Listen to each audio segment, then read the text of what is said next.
बारिश की हल्की बूंदें पूरे कस्बे को भिगो रही थीं। शाम का वक्त था। सड़क पर लगी रंग बिरंगी लाइटें दूर से किसी मेले जैसी चमक रही थीं। शर्मा पैलेस के बाहर बड़ी बड़ी गाड़ियां खड़ी थीं। अंदर शहर के सबसे बड़े बिजनेसमैन राजीव शर्मा की बेटी की शादी थी। हर तरफ हंसी, महंगे कपड़े, तेज म्यूजिक और दिखावा। लेकिन उसी भीड़ के बाहर गेट के पास एक लड़का पुराने से सफेद कुर्ते में खड़ा था। उसका नाम था अंश। पैरों में घिसी हुई चप्पल, बाल बारिश से भीगे हुए और हाथ में एक छोटा सा गिफ्ट पैकेट। वो बार बार अंदर देखने की कोशिश कर रहा था। गार्ड ने उसे ऊपर से नीचे तक देखा। कहां घुस रहा है? अंश ने धीरे से कहा। मैं नेहा से मिलने आया हूं। गार्ड हंस पड़ा। नेहा मैडम से? तेरी शक्ल देखी है? अंश चुप रहा। असल में नेहा और अंश एक ही कॉलेज में पढ़ते थे। दोस्ती थी, बहुत गहरी। लेकिन पिछले एक साल में नेहा बदल गई थी। उसके पिता का बिजनेस अचानक बहुत बड़ा हो गया था। अब वो बड़े लोगों में उठने बैठने लगी थी। फिर भी अंश को लगा शायद दोस्ती अभी बाकी हो। उसने जेब से मोबाइल निकाला और नेहा को कॉल किया। कुछ सेकंड बाद कॉल उठी। हाँ अंश, मैं बाहर हूं, शादी में आया हूं। कुछ पल चुप्पी रही, फिर नेहा की आवाज आई। तुम यहां क्यों आए हो? अंश हल्का सा मुस्कुराया। तुमने ही तो कहा था जरूर आना। उधर से धीमी आवाज आई। अंश, अभी मत आओ अंदर, पापा को अच्छा नहीं लगेगा। उसके चेहरे की मुस्कान धीरे धीरे गायब हो गई। मतलब? यार समझो ना, यहां बड़े बड़े लोग आए हैं। अंश कुछ बोलता उससे पहले ही कॉल कट गई। बारिश अब तेज हो चुकी थी। उसी वक्त अंदर से कुछ लड़के बाहर निकले। महंगे सूट, हाथ में सिगरेट, चेहरे पर घमंड। उनमें से एक था विवान, नेहा का होने वाला पति। उसने अंश को देखा और हंसते हुए बोला, ओ भाई, कैटरिंग वाले इधर नहीं, पीछे से एंट्री है। बाकी लड़के जोर से हंस पड़े। अंश ने शांत आवाज में कहा, मैं गेस्ट हूं। विवान उसकी चप्पलों की तरफ देखकर बोला, ऐसी हालत में? फिर उसने अचानक अंश के हाथ से गिफ्ट छीन लिया। देखें तो सही, करोड़पति दामाद के लिए क्या लाया है। उसने पैकेट खोला। अंदर एक साधारण सी घड़ी थी, बहुत सस्ती। विवान ने सबके सामने जोर से हंसते हुए कहा, भाई, ये घड़ी तो मेरे ड्राइवर का बेटा भी ना पहने। भीड़ फिर हंसने लगी। अंश का चेहरा लाल पड़ चुका था, लेकिन असली चोट अब भी बाकी थी। उसी वक्त नेहा भी बाहर आ गई। उसने एक नजर अंश पर डाली, फिर आसपास खड़े लोगों पर। वो चाहती तो बस एक लाइन बोल सकती थी, ये मेरा दोस्त है, लेकिन उसने कुछ और कहा। अंश, तुम्हें नहीं आना चाहिए था। यह सुनते ही अंश अंदर से टूट गया। उसने धीमी आवाज में पूछा, तुम भी शर्मिंदा हो मुझसे? नेहा ने नजरें फेर ली। विवान ने हंसते हुए गार्ड से कहा, भाई, इन्हें बाहर करो, वरना लोग सोचेंगे हमने किसी भिखारी को बुला लिया। गार्ड ने अंश का हाथ पकड़ लिया। उस पल पहली बार अंश की आंखों में आंसू आए, लेकिन उसने खुद को संभाला। उसने अपना हाथ छुड़ाया और बिना कुछ बोले वापस मुड़ गया। पीछे से लोगों की हंसी अब भी सुनाई दे रही थी। बारिश में भीगता हुआ अंश धीरे धीरे सड़क पर चलता रहा। उस रात उसने पहली बार महसूस किया, गरीबी सिर्फ जेब में नहीं होती, लोगों की नजरों में भी होती है। अंश अपनी मां के साथ कस्बे के एक छोटे से किराए के घर में रहता था। घर इतना छोटा था कि बारिश में छत टपकने लगती थी। उसकी मां सिलाई करके घर चलाती थी। जब अंश घर पहुंचा तो मां मशीन पर कपड़े सिल रही थी। उन्होंने मुस्कुराकर पूछा, शादी कैसी थी? अंश कुछ सेकंड चुप रहा, फिर बोला, अच्छी थी। लेकिन उसकी आंखें सब बता चुकी थीं। मां उसके पास आई। क्या हुआ? अंश अचानक रो पड़ा। शायद कई सालों का दर्द पहली बार बाहर आया था। उसने पूरी बात बता दी। कुछ देर तक कमरे में सिर्फ बारिश की आवाज थी। फिर उसकी मां ने उसके सिर पर हाथ रखा और बोली, बेटा, गरीब होना शर्म की बात नहीं, लेकिन अगर लोग तुम्हें गरीब समझकर कुचल दें और तुम कुछ ना करो, वो गलत है। अंश ने आंसू पोंछे। मैं क्या करूं मां? मां ने उसकी आंखों में देखते हुए कहा, इतना बड़ा बनो कि लोग तुम्हारा नाम सुनकर खड़े हो जाएं। उस रात अंश सोया नहीं। वो छत को देखता रहा। बार बार वही आवाज कानों में गूंज रही थी, भिखारी, ऐसी हालत में? तुम्हें नहीं आना चाहिए था। सुबह होते ही उसने एक फैसला लिया।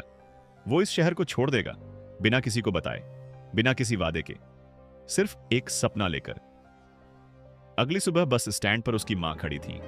अंश के पास सिर्फ एक बैग था और जेब में कुल 1,800 रुपए। मां ने कांपते हाथों से उसे एक पुरानी डायरी दी। इसमें तुम्हारे पापा के कुछ नोट्स हैं। वो कहते थे, जिस दिन जिंदगी खत्म लगने लगे उस दिन सीखना मत छोड़ना। अंश ने डायरी सीने से लगा ली, बस चलने लगी। मां की आंखें भर चुकी थीं और अंश खिड़की से अपने शहर को आखिरी बार देख रहा था। उसे नहीं पता था कि अगले 5 साल उसकी जिंदगी को पूरी तरह बदल देंगे, लेकिन जाते जाते उसने मन ही मन एक बात कही, एक दिन मैं वापस आऊंगा और उस दिन कोई मुझे गेट के बाहर खड़ा नहीं रखेगा। बस बारिश के बीच धीरे धीरे आगे बढ़ गई और उसी के साथ शुरू हुई अंश की असली कहानी। मुंबई, भीड़, शोर, भागती ट्रेनें और लाखों सपनों का शहर। लेकिन अंश के लिए यह शहर किसी सपने जैसा नहीं था। पहले ही दिन उसे समझ आ गया था कि यहां कोई किसी का इंतजार नहीं करता।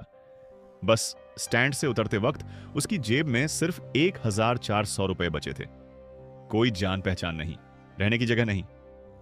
उस रात उसने दादर स्टेशन के बाहर फुटपाथ पर बैठकर एक सूखा वड़ा पांव खाया। पास बैठे एक बूढ़े आदमी ने पूछा, नया आया है? अंश ने सिर हिलाया। काम ढूंढ रहा हूं। बूढ़ा हंसा। यहां काम नहीं, लोग खुद को ढूंढते ढूंढते खो जाते हैं। अंश चुप रहा। उसे सिर्फ अपनी मां की बात याद थी, इतना बड़ा बनो कि लोग तुम्हारा नाम सुनकर खड़े हो जाएं।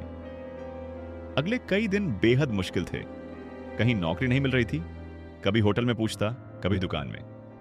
हर जगह एक ही सवाल, एक्सपीरियंस है? और हर बार अंश के पास वही जवाब, नहीं। धीरे धीरे पैसे खत्म होने लगे। तीसरे हफ्ते में उसके पास सिर्फ 120 रुपए बचे थे। भूख अब शरीर से ज्यादा दिमाग तोड़ने लगी थी। एक रात वो स्टेशन के बाहर बैठा था। बारिश हो रही थी। उसी वक्त सामने एक छोटी सी चाय की दुकान पर 2 लोग जोर जोर से बहस कर रहे थे। तूने पूरा हिसाब खराब कर दिया, दुकानदार चिल्लाया। दूसरा लड़का बोला, भाई मुझे समझ नहीं आता ये सब। अंश कुछ देर उन्हें देखता रहा, फिर धीरे से आगे बढ़ा। अगर चाहो तो मैं देख सकता हूं, दुकानदार ने उसे घूरा। तू करेगा? अंश ने हिसाब की कॉपी उठाई। करीब 10 मिनट तक वो चुपचाप नंबर जोड़ता रहा, फिर बोला, गलती यहां है, आपने सप्लायर का पुराना पेमेंट 2 बार जोड़ दिया। दुकानदार कुछ सेकंड उसे देखता रहा, फिर उसकी आंखें फैल गईं। अरे सही बोल रहा है। उस रात पहली बार अंश को काम मिला, चाय की दुकान पर हेल्पर का। रहने के लिए पीछे छोटा सा स्टोर रूम। सैलरी 3,500 रुपए। लेकिन उस वक्त उसके लिए वो किसी खजाने से कम नहीं था। दिन गुजरने लगे। सुबह 5 बजे उठना, दूध लाना, टेबल साफ करना, चाय बनाना। लेकिन अंश एक चीज अलग करता था। रात को दुकान बंद होने के बाद वो घंटों बैठकर हिसाब किताब सीखता।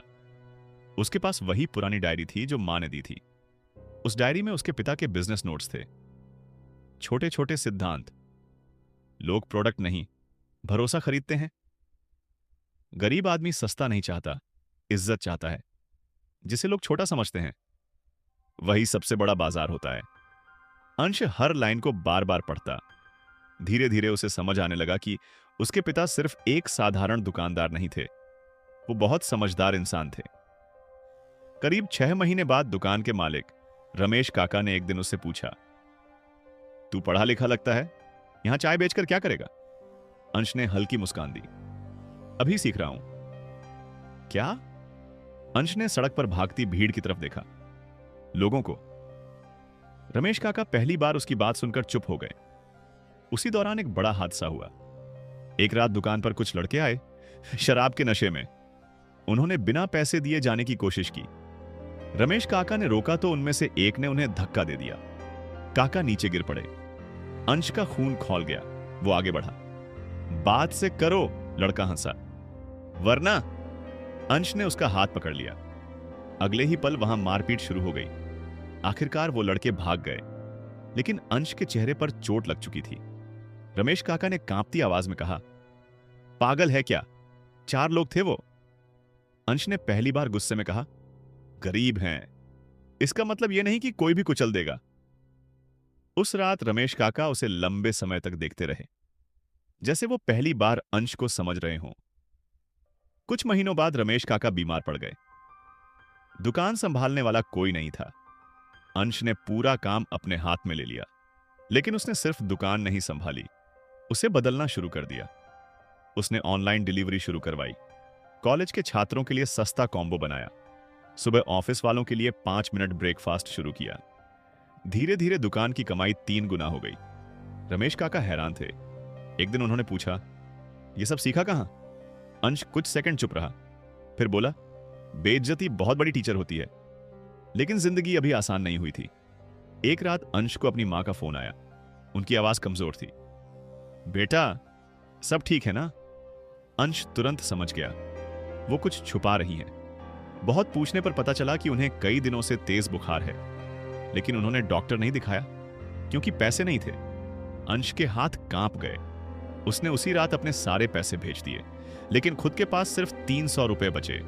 उस रात वो पहली बार टूटा। उसे लगा वो हार रहा है।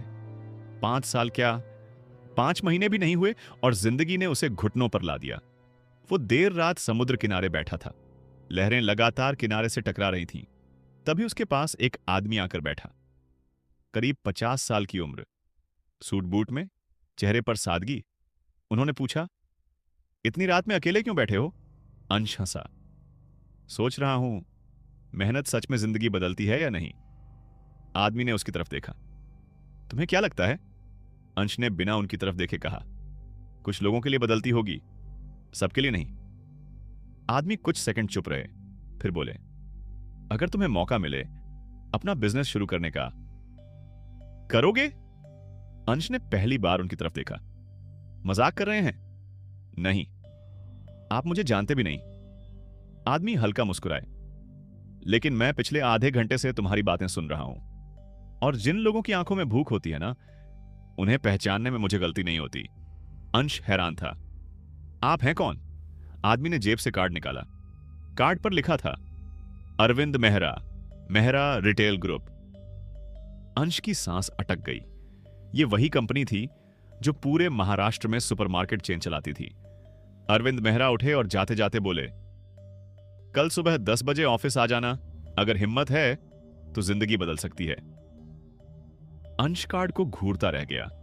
उसे नहीं पता था कि अगले दिन उसे ऐसा सच पता चलने वाला है जो उसकी पूरी सोच बदल देगा। अगली सुबह अंश ठीक 9:30 बजे मेहरा रिटेल ग्रुप के ऑफिस के बाहर खड़ा था। सामने कांच की ऊंची बिल्डिंग, अंदर सूट बूट वाले लोग, हर तरफ प्रोफेशनल माहौल, और बीच में वो साधारण शर्ट, पुराने जूते, लेकिन आंखों में एक अजीब सा आत्मविश्वास। रिसेप्शनिस्ट ने उसे ऊपर से नीचे तक देखा। हाँ, मुझे अरविंद सर ने बुलाया है। उसने शक भरी नजर से पूछा, अपॉइंटमेंट? अंश कुछ बोलता उससे पहले पीछे से आवाज आई, इन्हें मेरे केबिन में भेज दीजिए। अरविंद मेहरा खुद सामने खड़े थे। रिसेप्शनिस्ट तुरंत चुप हो गए। केबिन में पहुंचते ही अरविंद ने सीधे कहा, मुझे तुम्हारी सोच पसंद आई। अंश चौंका। सोच? तुम लोगों को समझते हो, बिजनेस वही करता है। फिर उन्होंने टेबल पर एक फाइल रखी। यह हमारी घाटे में चल रही 3 छोटी दुकानों की रिपोर्ट है। अगर तुम इन्हें 6 महीने में प्रॉफिट में ले आए तो मैं तुम्हें पार्टनर बना दूंगा। अंश को लगा शायद वो सपना देख रहा है।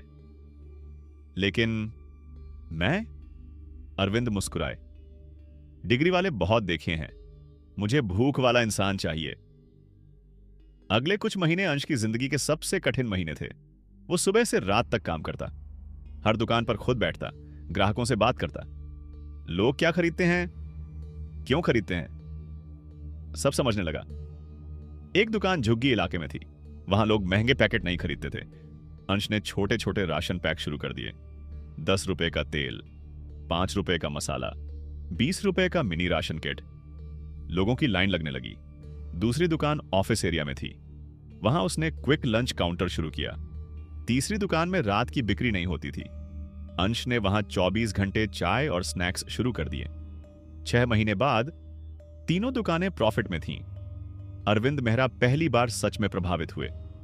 उन्होंने मीटिंग में सबके सामने कहा, यह लड़का किताबों से नहीं, जिंदगी से सीखा है।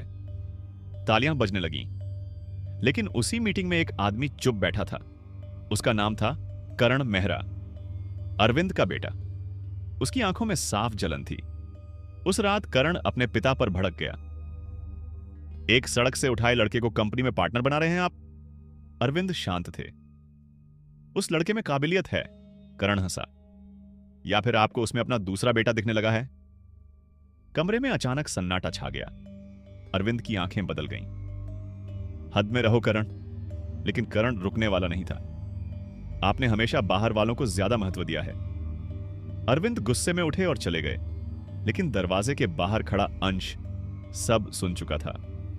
उसे पहली बार एहसास हुआ कि उसकी सफलता किसी को अंदर से जला रही है। धीरे धीरे अंश कंपनी का अहम हिस्सा बनता गया। अब उसके पास खुद की कार थी, अच्छा घर था और बैंक बैलेंस भी। लेकिन अंदर कहीं वो वही लड़का था जिसे शादी में गेट के बाहर रोका गया था। एक दिन ऑफिस में पुराने कॉलेज का एक दोस्त मिला। उसने अंश को देखते ही कहा, भाई तू तो बदल गया।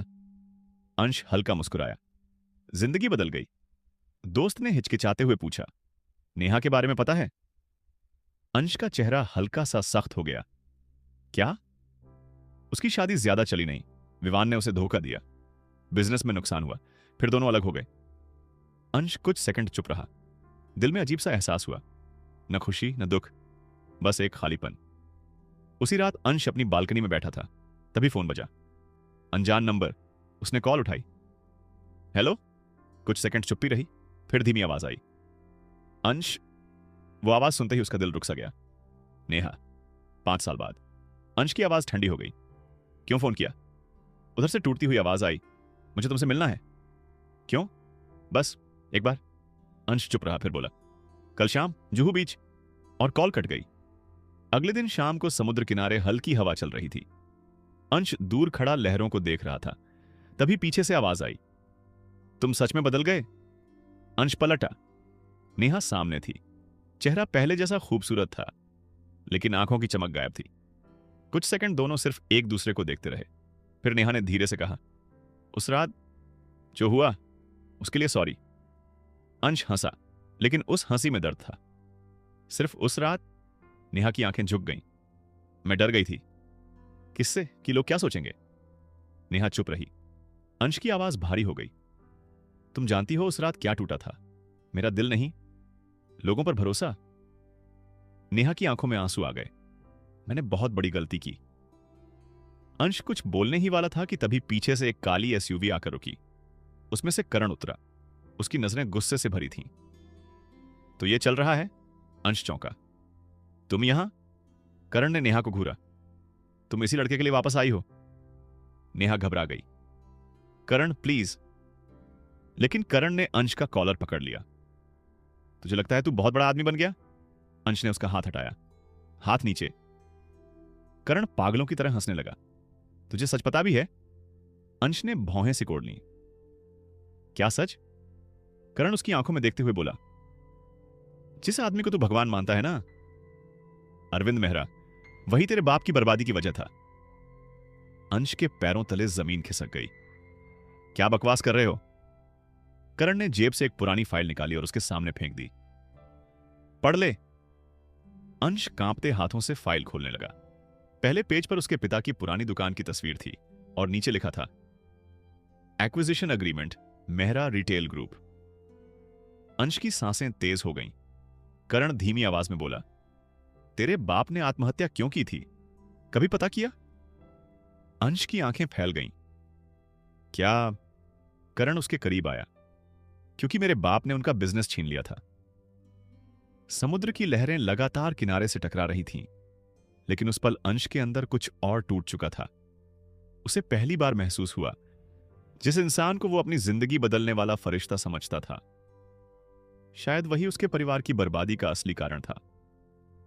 क्या मैं अगला पार्ट लिखूं? उस रात अंश सो नहीं पाया।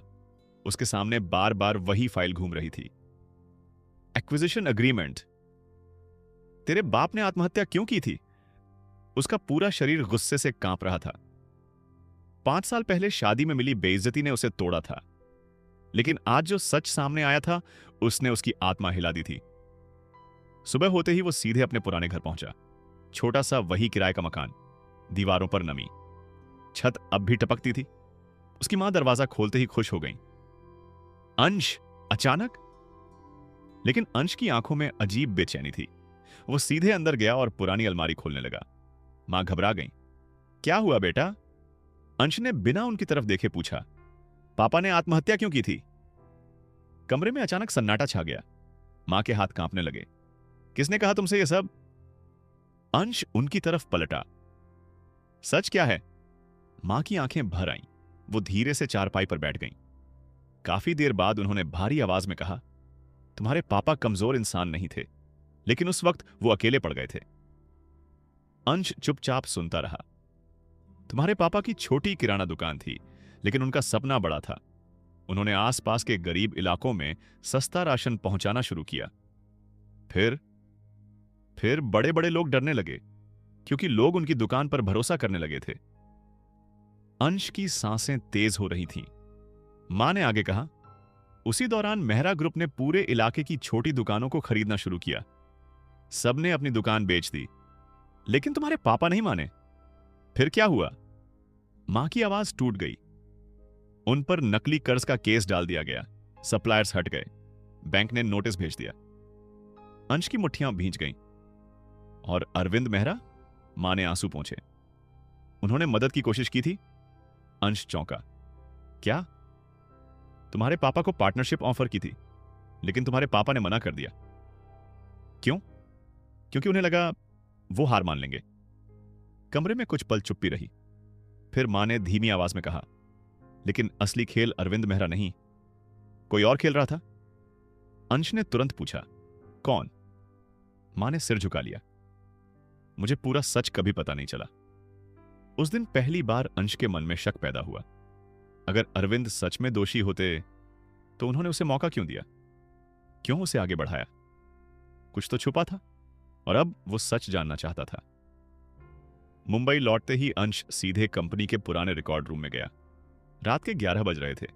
पूरा ऑफिस खाली था। वो घंटों फाइलें पलटता रहा। पुराने एग्रीमेंट, बैंक रिकॉर्ड, ईमेल। तभी उसे एक पुराना डॉक्यूमेंट मिला। उस पर साइन थे, विक्रम सूद, लीगल एडवाइजर। साथ में एक नोट था, टारगेट प्रेशर अप्रूव्ड। अंश का माथा सिकुड़ गया।